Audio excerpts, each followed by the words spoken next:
do I love about off-road racing? I think it's got to be the unknown and the adventure. Doing 100 miles an hour over big old holes and through trees and trying to catch people in the dust we can't see. I think just the thrill and the adrenaline is just keeps you coming back for more and more. Competition's like no other. Anything can happen. You never know what's around the corner, a parked car, animal, person, bushes, rocks, holes. A good driver in a mediocre car can beat a lousy driver in a good car any day of the week. That's what's badass about off-road racing. The adventure of off-road racing, once you get in the truck, is exceptional. Camaraderie and the friends you have for life. Seems like the longer you do it, just the better it gets. I think what I love most about off-road racing is the competition.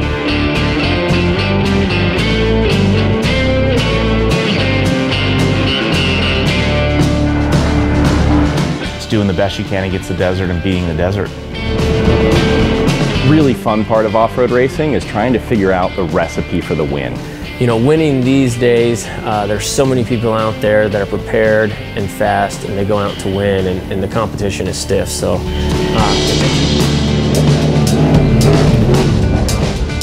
I'd say the competition level is at the highest it's ever been. Many races have been won by seconds now. we've won the Parker 425 by 3 seconds. You have to be smart, you have to be fast, you have to have good pit stops. You got to be in the right place at the right time and have a little bit of luck on your side and definitely do your homework. Have a good car, a good crew, be a good driver, and you have to have a picture perfect day. Having a mental game plan that you can stick to is huge.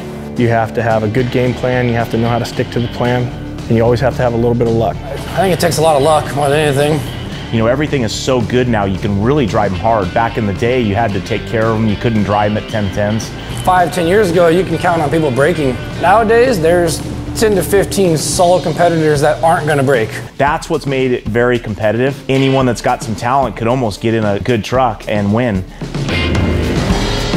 One person's going to be able to run hard 100% the whole way and make it through, and that's what it takes nowadays. The ability to go balls to the wall the entire race and not have any problems, because somebody's going to do it, whether it's Rob McCachran, Abdali, Jason Voss, Andy McMillan, Brett Serapis, the list goes on, and it's just so hard now to get a win. That's what makes them that much more special.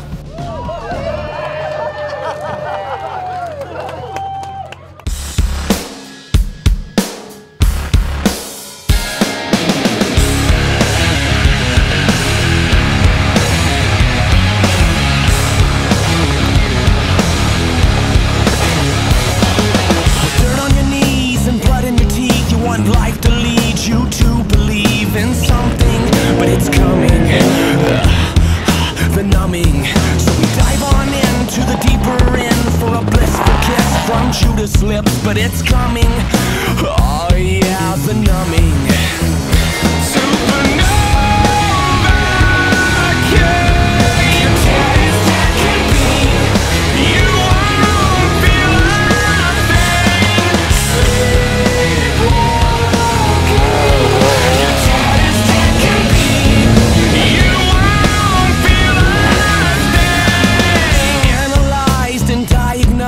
Overexposed to the undertow, you'll never know it's coming, the numbing. So you meditate or medicate to maintain or to get away, but it's coming, oh yeah, the numbing. Supernova, yeah, you taste that can be, you won't feel a thing.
Andy McMillan as a driver, I think, is one of the ones that can be considered the total package.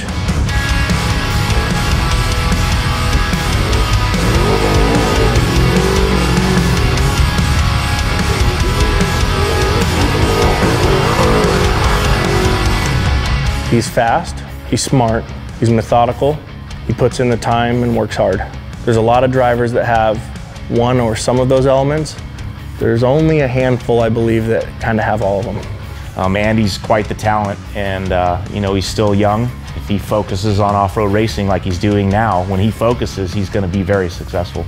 A very friendly guy, but you put him behind the wheel of that truck and I think something just changes.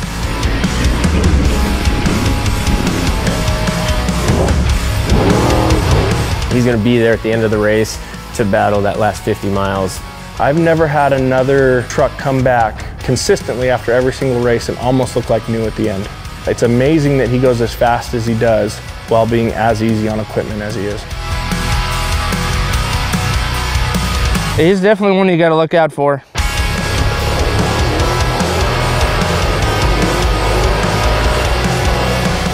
Andy McMillan, people say he's the greatest of all time. I don't know about that, but he's getting there. I remember being about 8 or 10 watching Andy and wanting to be exactly like him. Not only is he a great driver, he's a great person. Andy McMillan is one of my favorites, and he's the kind of guy that'll text you back, unlike his brother Dan.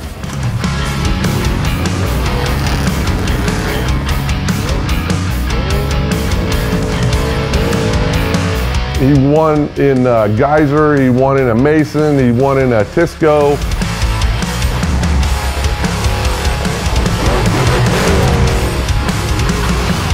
You know, just like Parker last year, came out, brand new truck, never raced it before, puts it on the pole, and then wins the race. First race, 2018 Parker, came out, brand new truck, you know, maybe 100 miles on it, qualified on the pole, led the whole race, won the race, and I think it just put an exclamation point, you know, on the statement of me teaming up with the guys here at Mason and being serious about going out and winning races.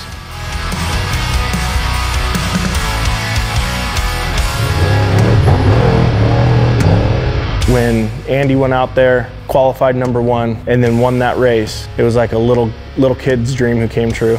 Got teary-eyed. It was our first trophy truck win, and all it makes you really want is more. What I love about Neil is he's never settling. He's always trying to improve, trying to make things better, trying to gain a competitive advantage and an edge on everyone else. And that was a huge reason of why I came here and why my truck's in this race shop, is to team up with someone you know, like Neil and his brother Robert.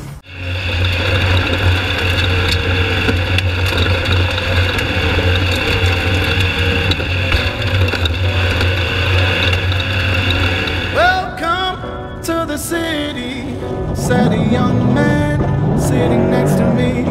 Heard you new in town, before you get around, here's a little tip from me.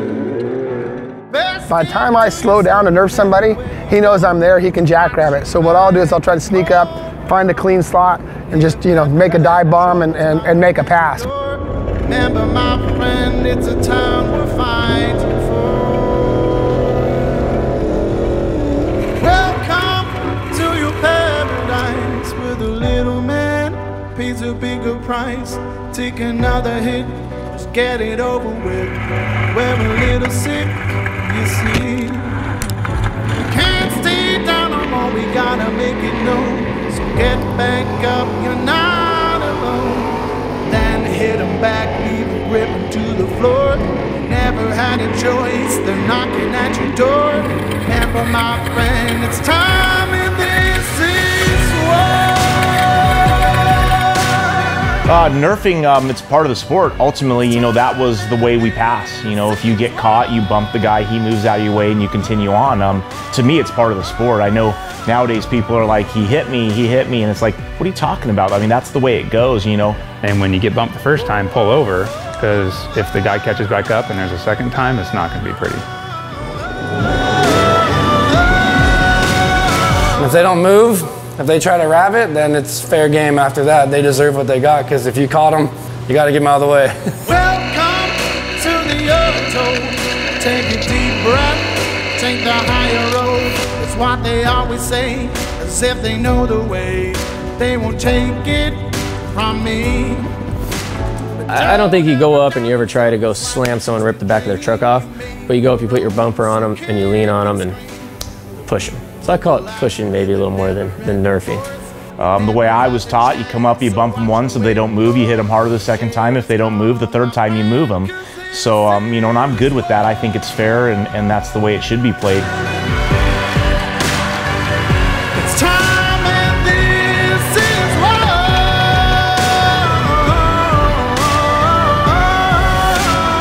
We've nerfed someone and they took off and we had to catch up to them and tell them we were there again a little bit harder.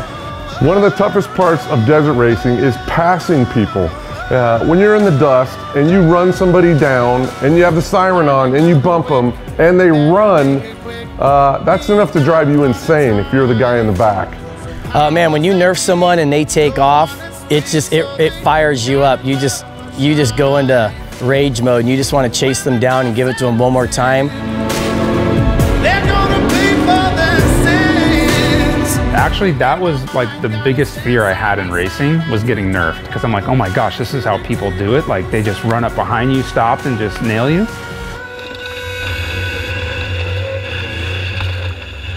People wonder why they get smashed sometimes. It's because they have a reputation of running after being bumped. That makes people smash you.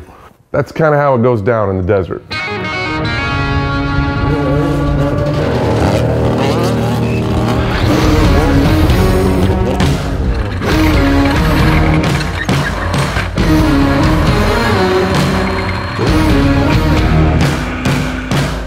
Running in the dust is pretty sketchy. You know, at Parker, we hit a 1 car parked in the dust and then went to Silver State and hit a 10 car that was in the dust. So we don't do too good in the dust. It's not liking us right now.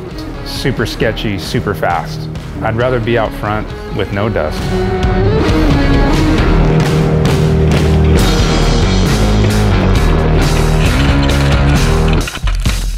Imagine going in the fog, you know, at 100 miles an hour on the highway, racing, you know, and there could be people on the side of the road, and we're kind of trying to do that, trying to do it in a safe way. Driving in the dust is what separates the men from the boys.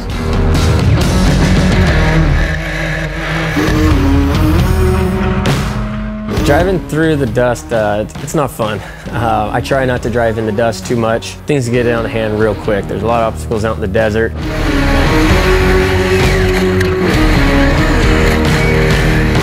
I go harder in the dust, I feel, because I'm afraid if I'm in the dust, someone's catching me.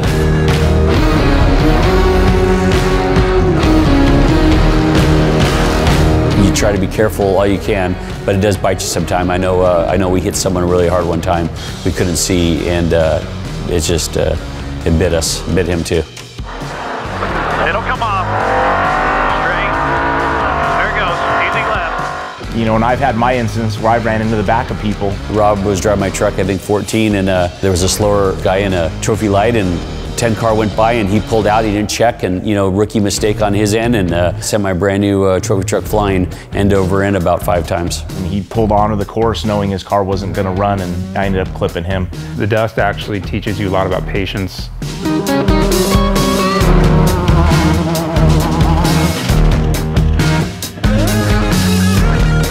I had an incident at the Parker 425, last lap in the dark. We were running in second, and I really wanted to get around Justin in front of me. Right when we decided to step out to make the actual pass, there was a tree there.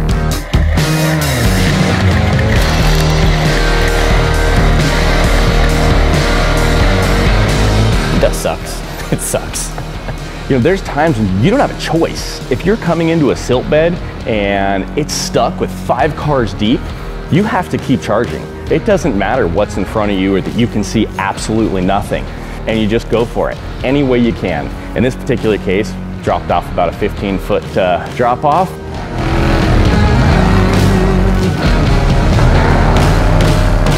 The spectators were pretty fired up about it. I like it. I like it. Woo!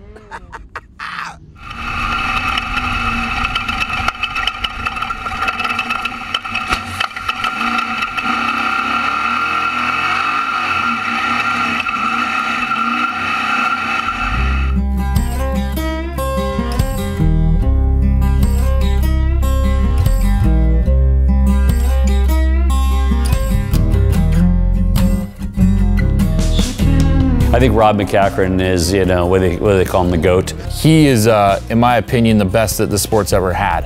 He's really good. Got a lot of respect for him. Everything he's done in racing, and I want to beat him. I genuinely, I say it every time, I think he wakes up and drinks a coffee of, I'm gonna win today.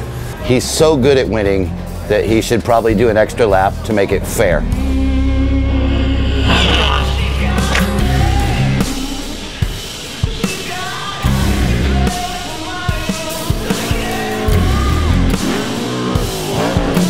He's made a hell of an off-road career for himself. He's the top dog to race against, not for just speed, but reliability. They've got both of those programs figured out.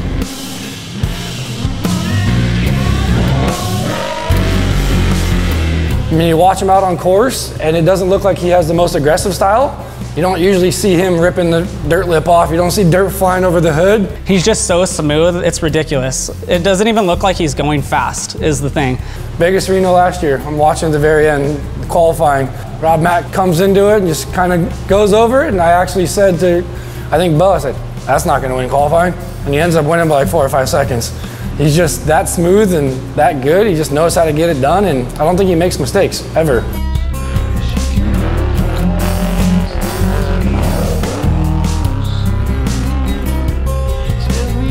He's done a lot of stuff that people see now, how well he's doing.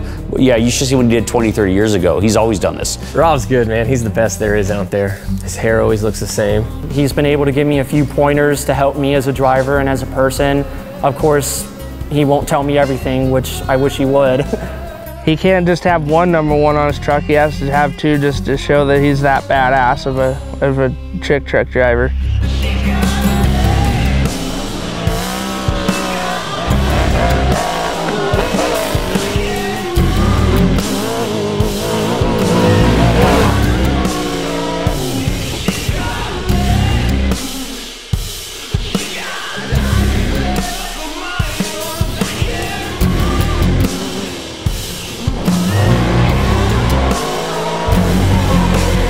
Pretty funny about Rob, back when we could walk qualifying, I always walked behind Rob and I could watch what lines he was walking in qualifying because of the van's footprints in the sand. We can kind of look at every line he was checking out and where he went off into the bushes. And yeah, that's quite a compliment. You know, Jason out there trying to find my shoe prints and realizing that I wore Vans. You know, I give a lot of credit to him, but that's what it takes, honestly. You know, I'm out there walking the course trying to be quicker, and for him to try to one-up me, you know, that was a good one. I got to give him credit for that. You know, it's impressive, and, you know, Jason works hard. His team works hard.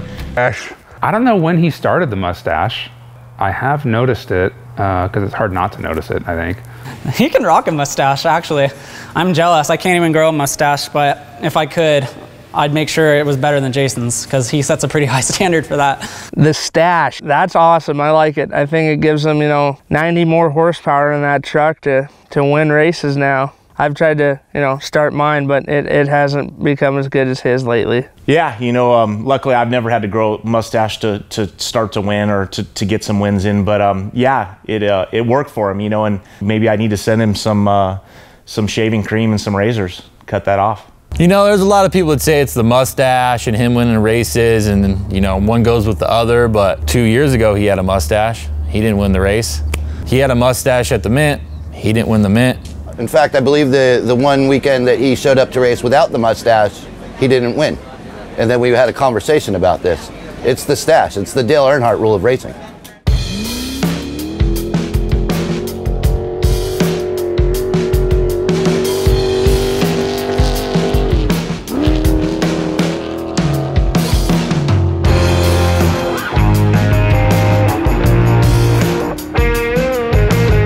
No, I appreciate all the photographers that are out there, and typically, usually my first thought is, okay, there's something here. Figure, okay, it's a jump, it's something. Parker 2017, running for the lead with Andy McMillan last lap. The dust was horrendous. I ended up running into the back of somebody that was already stuck. I checked up for him, but got into him and then was stuck. So I lost about 45 minutes. And then going to the finish, I was, you know, just really bummed, you know, just thinking about the race. And all of a sudden I come around the corner and there's all these lights there and everything. I'm like, what's going on here? Must be a photo shoot. So I figured, you know, I'd stop and let you guys get a good shot of a truck sitting there during a race. And that was a good time. Definitely got to have a good time with off-road as well.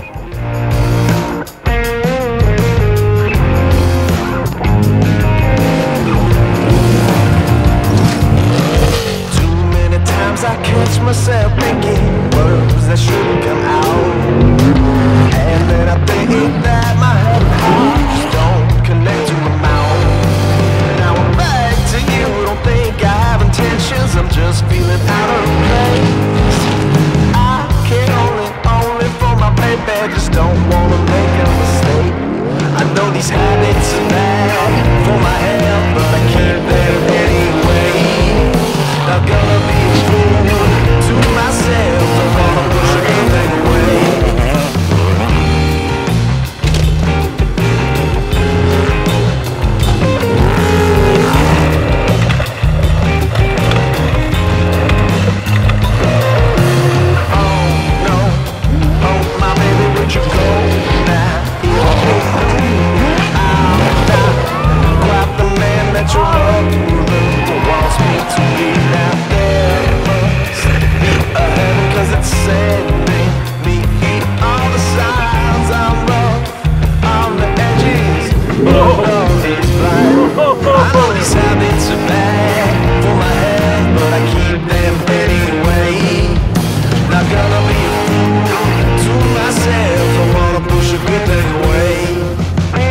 If you don't know Richie, I'm sure you've seen him on one or two of his videos or just out walking around. You read my 1000, but breath.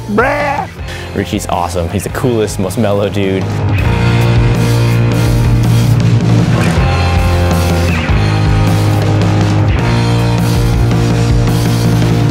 So one of the coolest things about building a truck and then having somebody go race it, like Richie Armstrong, he goes and races, and whether he has a good day or a bad day, he's stoked. You know, it's like he'll go out there and crash. He comes out, man, that was a great time until I crashed.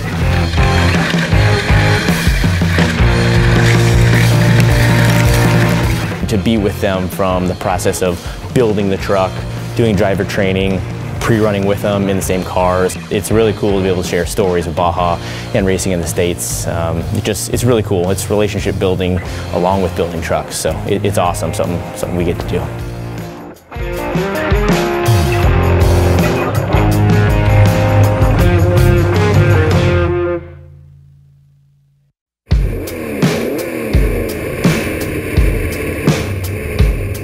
So 2011, Best in the Desert Blue Water Challenge started next to BJ Baldwin.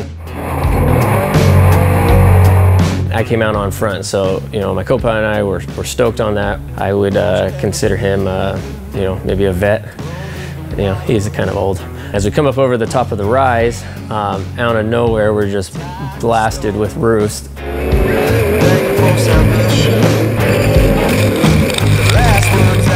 BJ knew the line.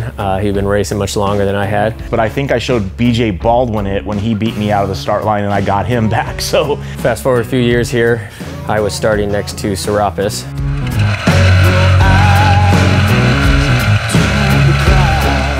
He beat me down to the chicane.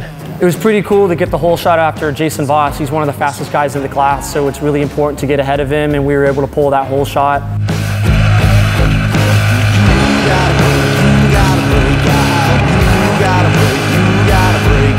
And we're heading up over the hill, and obviously I have this line in my head from what I learned back in 2011. Going up that hill after the jump, I knew about that line to the left. I've taken it the past years. I know Rob Mack has taken it the past year. BJ has done it to Jason the past years, so I had it in my mind, but in the moment I didn't think about taking it, and what do you know, here comes Jason, just blows right by me in that line.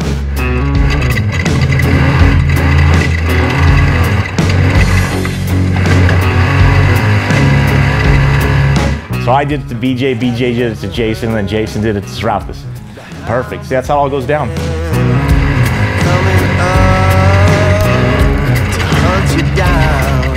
You know, it was the year prior, I was out on Shea Road, and Sean Kroll had went end over end in a pretty bad crash out there. And this is the first lap, no pre-run. We don't know what's out there.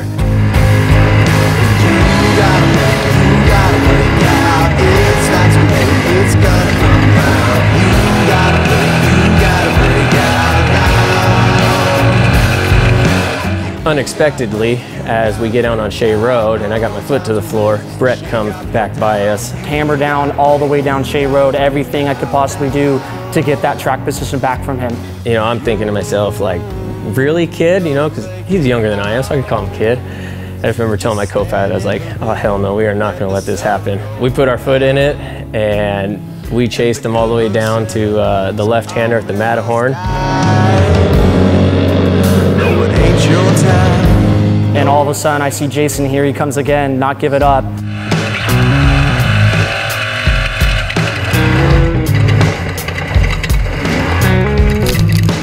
Goes right to the side of me, we bang doors, kind of comes and drives over the side.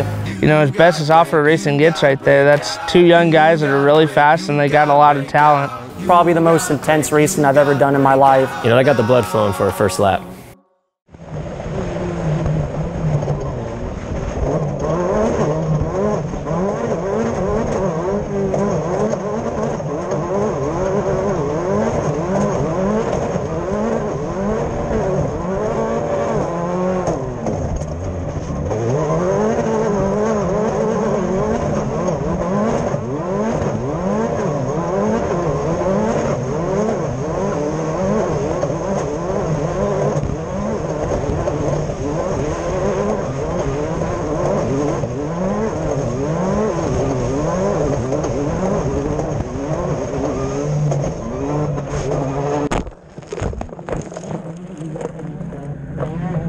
My very first race, actually, Prim 300 in 2003. And I started on a Class 1 car, went 7 miles and rolled the car. The sport has a way of humbling you, and I was humbled very quickly in my first race.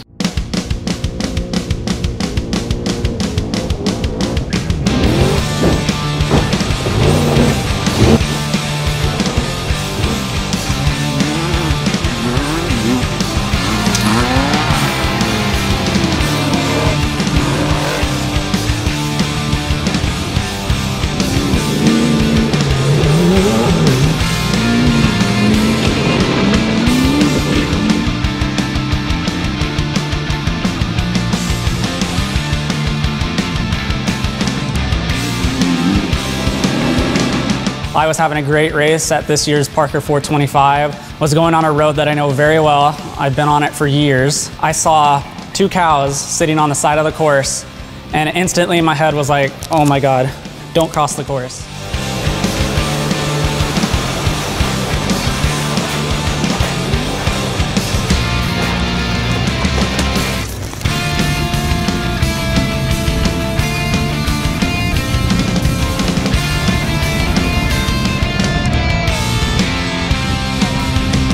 It actually happens in slow motion. At first, you know, it starts to get out of shape, and in that particular incident, got up on a bike one way and then caught a rut and started going the other way, and it all started happening in slow motion, and you kind of just, it goes and you realize you're going and you wait, and it hits, and then it goes and you wait, and then it hits again, and you're just, sometimes you're like, is it ever gonna stop?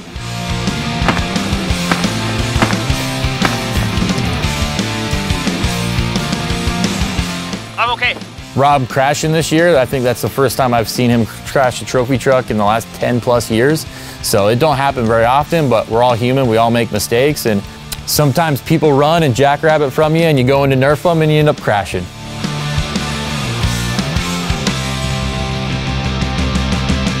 Really at Parker this year, when we came over the rise, you know, I thought everything was fine. Just the way we landed and the front went over the backside of the whoop and the rear end went into it. You know, the front didn't pop out of the hole, and obviously the rear did, and that's when we knew, you know, when the back was coming up over the top of us. You know, we did kind of maybe one slow motion roll, and then it flicked us pretty good, and we went for a ride.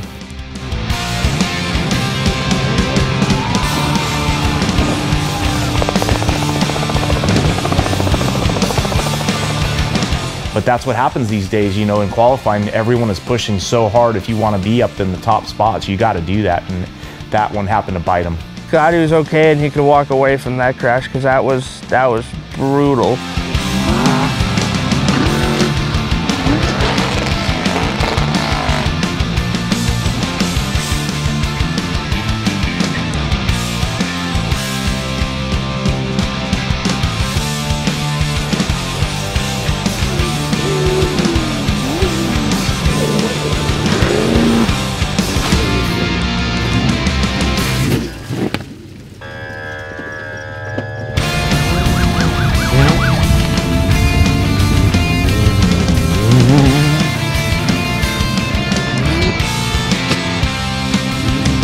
Last year at Laughlin, Justin Bean Smith was driving Tracy Graff's truck, so we started side by side. And Voss and I sitting side by side, and I got the whole shot on him. You know, we take off, he beats me.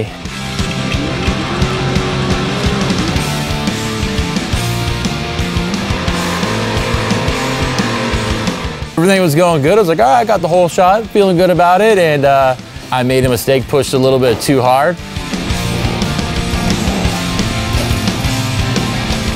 First corner heading out into the desert, he swaps in one of the big berms and just goes end over end in Tracy's truck. And you know, I'm driving by him like, I can't believe he just did that. No one got hurt, truck wasn't too bad, but it definitely ruined our day, so. It was entertaining. We had a front row seat. Well, Jason and I play a little bit of game, and he might think that he was in my head a little bit, but more than anything, I was in my own head, I would say, so. Well, not to say I'd like to think. I know I was in Justin's head, and that's why he crashed. We're all pushing hard, and sometimes it bites us.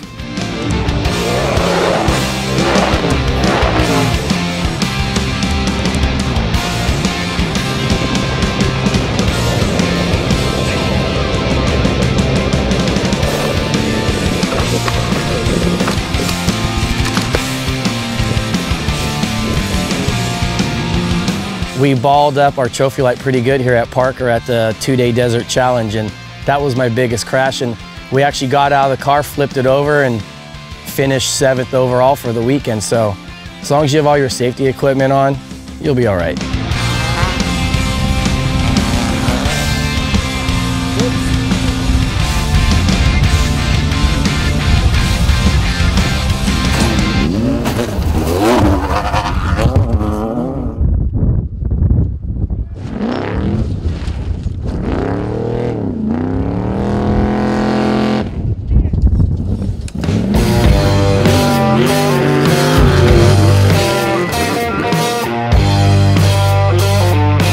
You know Harley Letner, he's a buggy dork.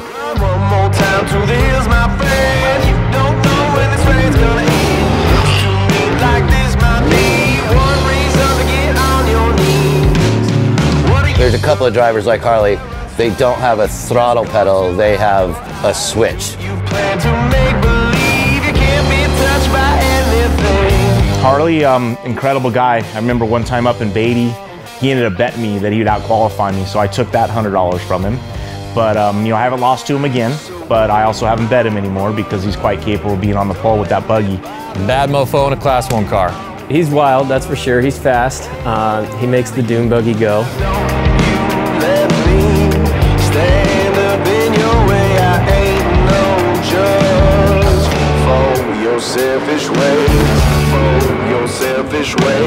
I think Harley's driving style is a little on the edge, a lot on the edge. It looks like he's about to crash every 100 yards, but he holds it together.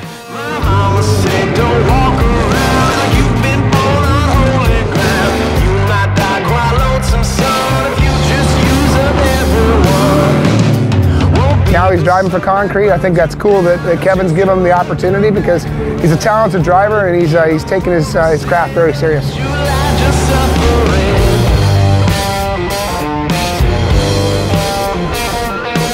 He's like Robbie, checkers or wreckers. One, he has the talent. Two, he's not scared, and he's in great shape these days. Super good looking. He's the best looking guy in off-road. That's an advantage for him. I call him Mr. Leadfoot. He doesn't know what the brake is, and he just knows how to go fast and win. major huevos. He's not scared of anything. I don't think he has a lot of fear. Something about him, I mean, he must be halfway in control because he doesn't crash a lot. I like to hit big holes. That's why we do a lot of testing with King shocks and stuff, and that's why I really enjoy qualifying at Apex. I like the Mint, I like Parker, I like the Laughlin short races, the aggressive, just give it all you can. Rage at the River, 3 wide with Robbie Gordon, Kevin Thompson. Robbie Gordon, icon. I've looked up to him my whole life, and still this day, still think he's one of the fastest guys out there. Kevin Thompson, no joke, big dude, trophy truck, and I'm stuck in the middle of my buggy. Obviously, I want to beat him off the line, but in the back of my mind, I don't think I'm going to beat him off the line. That flag wiggled, I just dropped the hammer. I had a wheel on him, we just went for it, and I ended up getting the whole shot and coming in that first turn. Robbie, we doored him.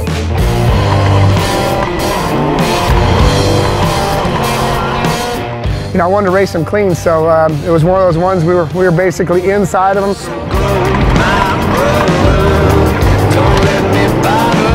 He's up on the berm, smashing into us. We make the corner. He's like, he's there, he's there, he's there. Tires coming in the window, fiberglass is breaking, and I'm just yelling, I know, I know, I know, shut up, we got it.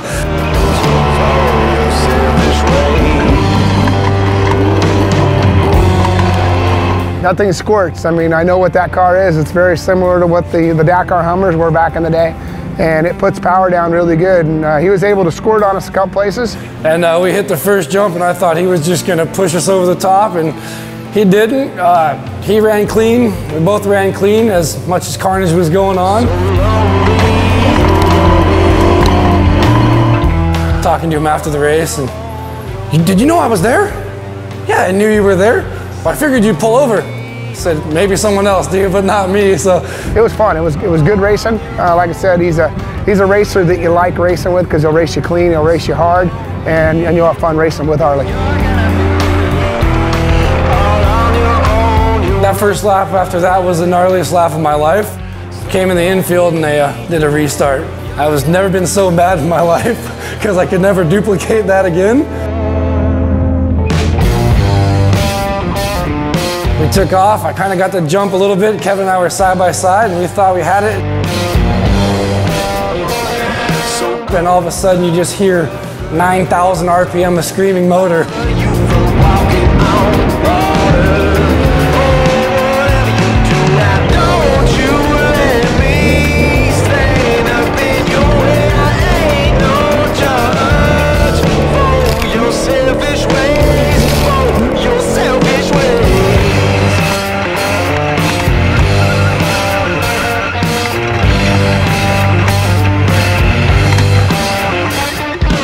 I tried to get the door panel with my tire marks, but he wouldn't let me have it. I took my car apart and I took the body off, and there's a chunk of Robbie's fender wedged under the thing. I have it in my toolbox.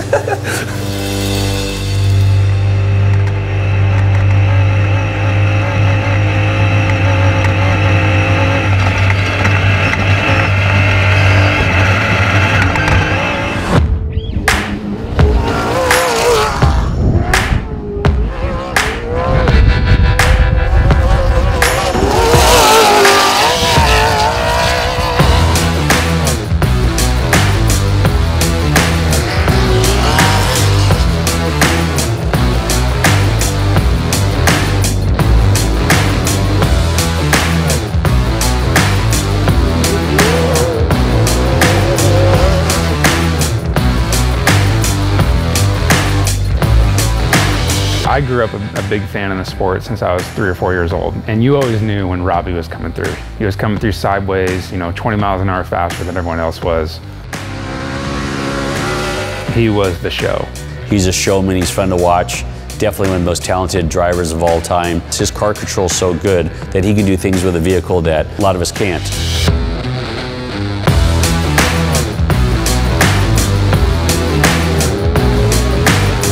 I always said he is the fastest guy in the desert. He's got another level that's faster than anyone else. When he goes to that point, no one else can match that. Those are special people that I think are like a Michael Schumacher, a Sebastian Loeb. You know, Robbie has that talent. Probably the most talented driver out there out of all of us. He's almost like the Adrian Cheney of desert racing. He's fast. I don't think anybody will argue that Robbie's probably got more driving talent than just about everybody. He's really interesting. He has different lines than anybody. You'll watch 6 cars come through the same spot and everybody's line will be similar except for his. And usually his is probably faster.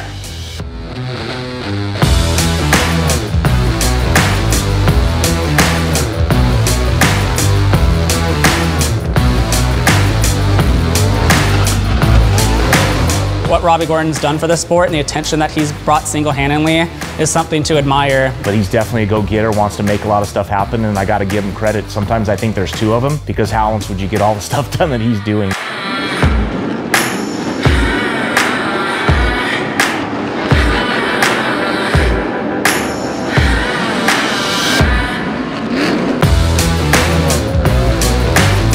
What do I think about Robbie Gordon? He's all right. I like to think I learned some things from Robbie just watching him. In my opinion, Robbie Gordon's driving style is kind of like Harley Letner's, you know?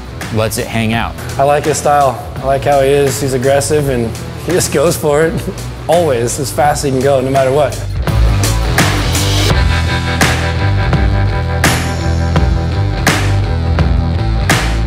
Robbie Gordon's driving style, you know, you might think that, oh, Robbie's so fast and oh, I see these video clips and he's so awesome and yeah, but he just does that in front of the crowd.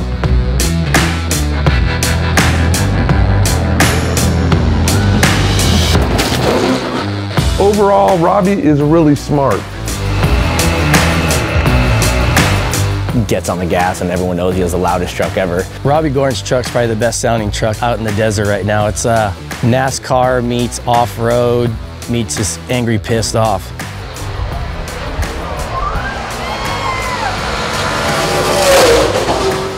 His engine program's definitely different. His exhaust is different. It makes it sound like it's going 1,000 miles per hour.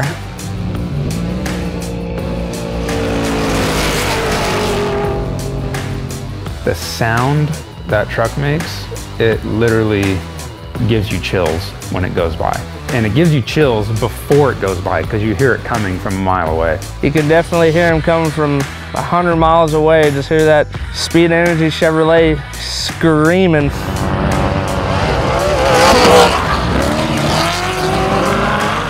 Just hearing him go around the track and hearing that motor scream, it just puts a smile on your face and you're like, man, this is freaking awesome.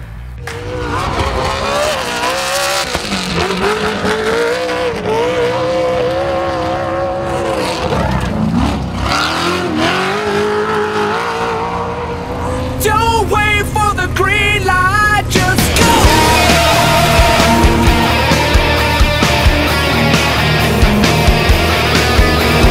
Raindrop bleeding in the river of sin, out on the road like a northern wind.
You know, Harley's not one you see crash very often. He goes fast and he knows how to control a vehicle. He gets away from it every once in a while, but I think once he figures out where that edge is, he won't be making those mistakes twice.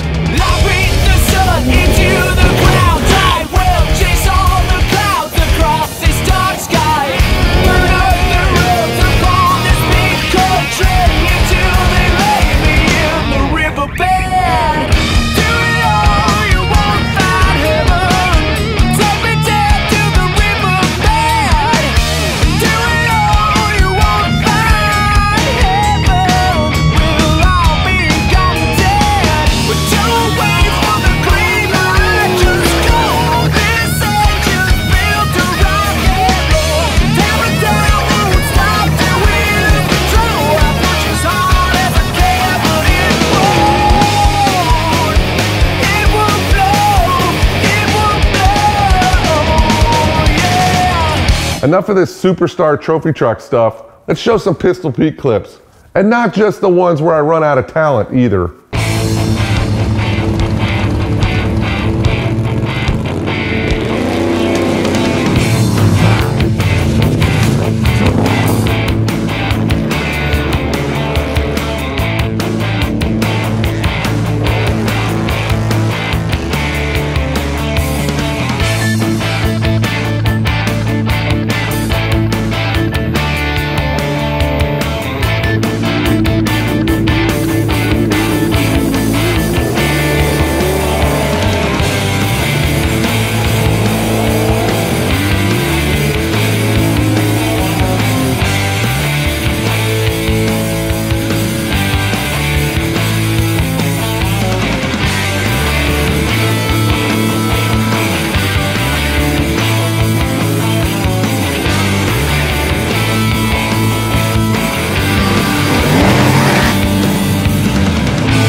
That's Robbie Gordon. We just beat Robbie Gordon, dude. Yeah, buddy.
Got this guy always following me around. See, anybody know this guy?